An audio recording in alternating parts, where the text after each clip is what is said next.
Greetings, everyone, and welcome back to the channel. It is Zakhele here, and I am super glad to be back joining you here. Today, we are talking about Liberty First Amplified. Specifically, my series of videos will be talking about all of the various papers that will be presented as part of the Liberty First Amplified project. If you remember last year, here at the FMF, we had the Liberty First project where we wrote a series of papers and presented them and pretty much tried to provide solutions for the South African government to follow if it wanted to make us prosperous. And this year, we are expanding more, focusing on specific recommendations from those papers and really just, expanding on them and giving them much more depth. For today, we are talking about the first paper in the Liberty First Amplified series, and this is a paper by Martin van Staden, our head of policy, and it was about constitutional reform concerning property, specifically moving away, solutions or alternatives from redistribution and confiscation, which are currently the norm in South Africa. Now, as you know, in South Africa, we have things like the expropriation acts. We have things like a general notion of expropriating people's property without compensation being used as a means for justice. Here at the FMF, we are huge proponents of justice. At the very least, personally, I am. And I know most libertarians, I don't know how you can be a libertarian and not be a proponent of justice, in the natural law mold. But since we are proponents of justice, we don't want the concept of justice to be tied solely to state redistribution and confiscation. And as such, Martin has written this paper to show alternatives, to what the states can do rather than,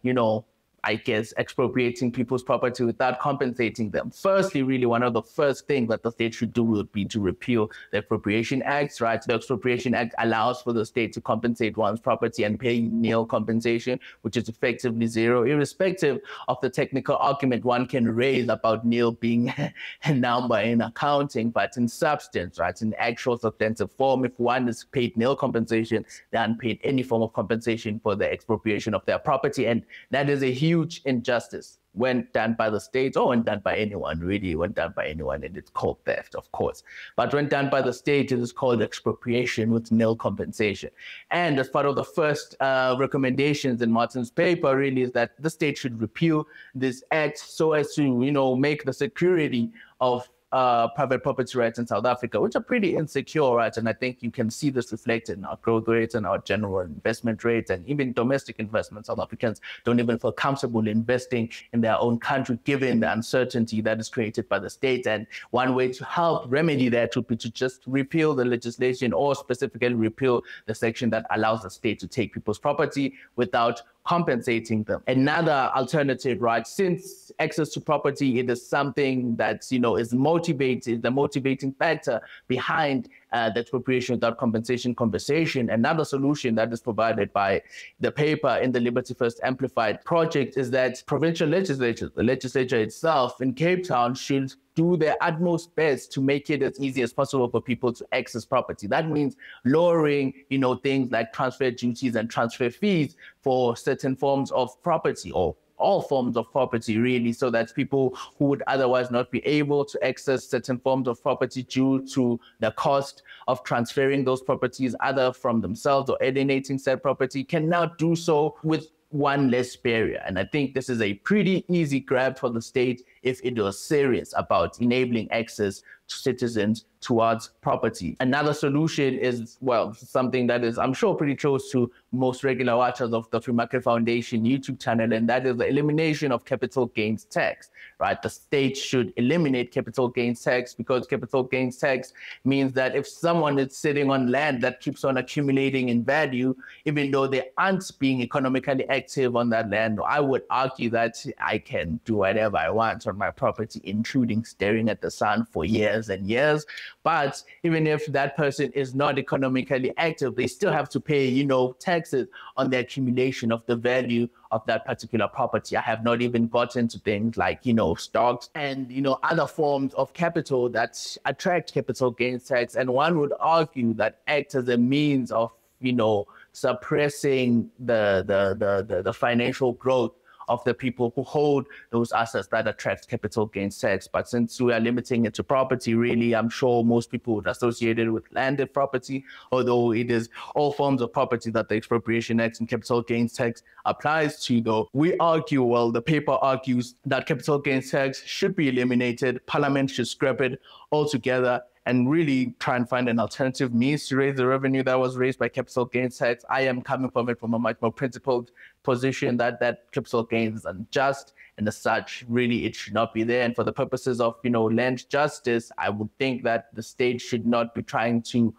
make those who would get said land probably in an area that is of high, property value. They would now be liable for all of those property taxes, and in most cases they're not. They would get justice and end up losing their land to the state because they're just unable to pay the high property taxes. So I think that is a very good solution.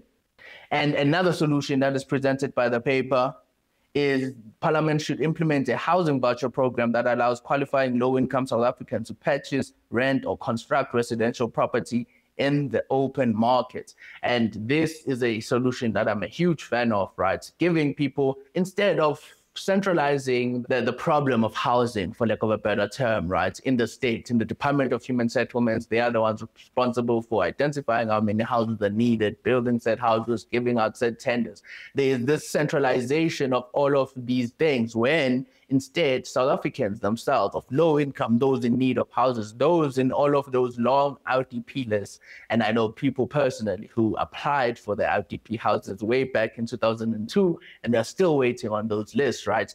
But all of those people, instead of the Department of Human Settlements trying to build them houses, it could just, the money it would have spent on those houses, the money it would have spent trying to organize tenders and all of those things, it can just convert them to vouchers and give the vouchers to the people who are in need of those houses. And those vouchers can be used in the open market by those people to try and get some form of housing. Not only will this spur the South African economy in creating a market for people who are willing to, provide services and goods to those people who would now have those vouchers, but it would also give a form of agency to the people who would be benefiting from those vouchers to see that they are actually intimately involved, even though the money in the form of taxes or the vouchers themselves would not be their own, but it would be a form of taking conscious action on their part to ensure that they have roofs over their head, right? And I think that this is a pretty cool solution, and we hope that the South African government listens to it. And then this is another solution, right, presented by the paper. The government should begin a comprehensive audit of all property directly or indirectly under state ownership, custodianship, or trusteeship, and commit in principle to divesting itself of said ownership in favor of the persons lawfully living and or working on that property.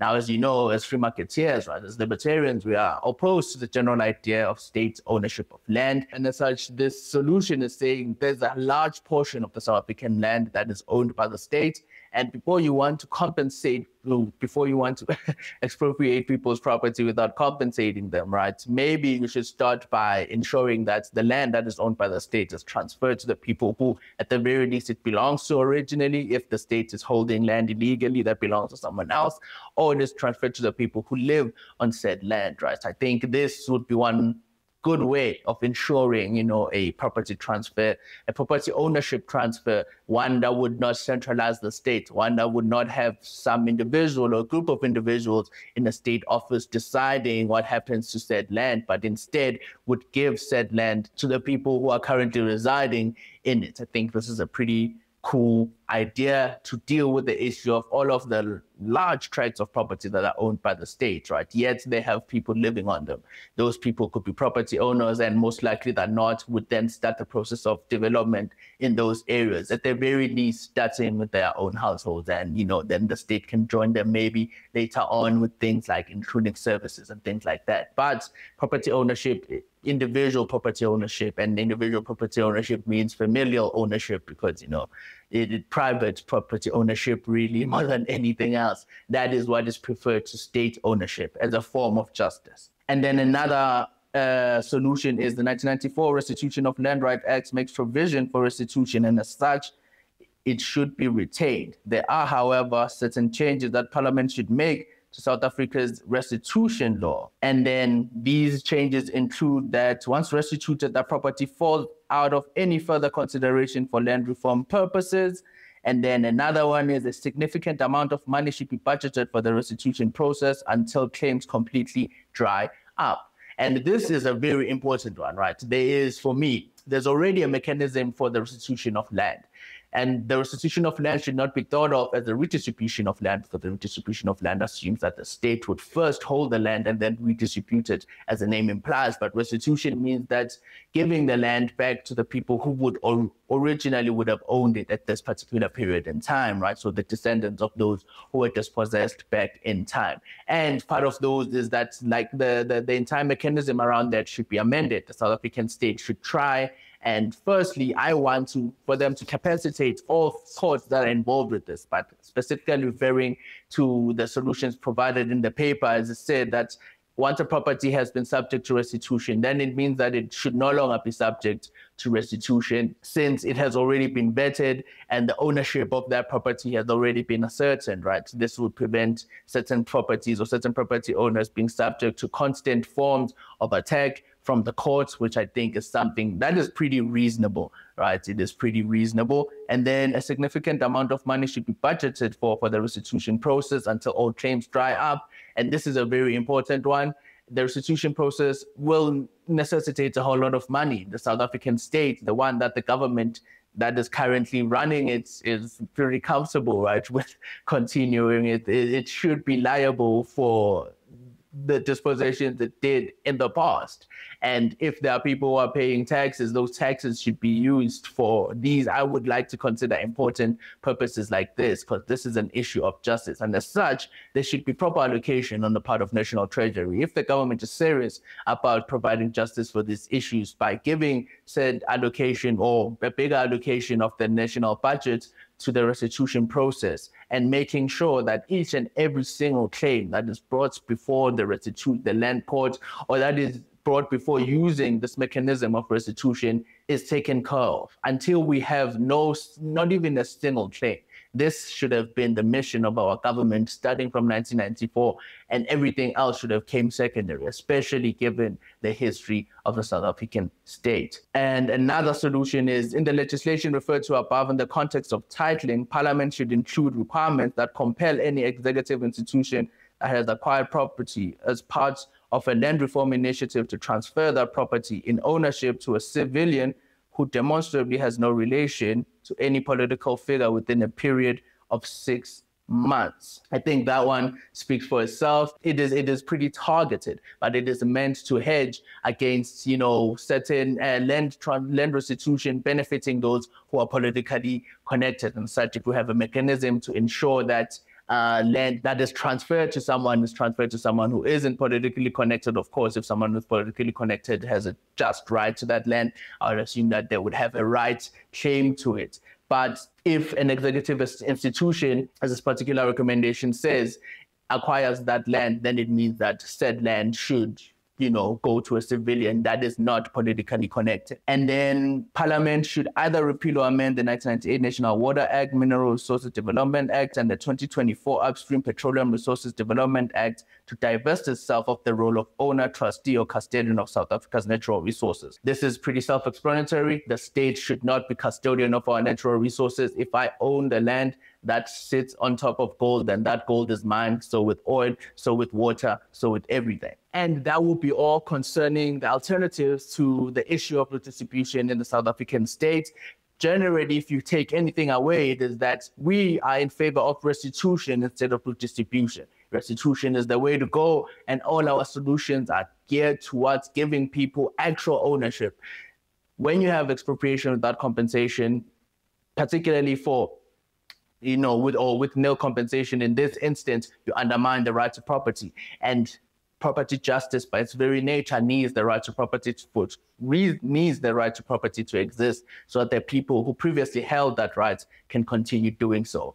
Thank you for joining me today. I hope you enjoyed this pretty long video. It was pretty long, it was pretty technical, but I hope that you were pretty able to follow. Restitution over redistribution is the name of the game for this paper, and we have a bunch of solutions that we went through, some of them in the video. Hopefully it wasn't too long. And Give the video a like if you haven't given it a like. Subscribe if you haven't subscribed. Please do tell us what you think below. Do you think distribution should be the way to go, or restitution is the way to go? As you know, share the video, and as always, stay free.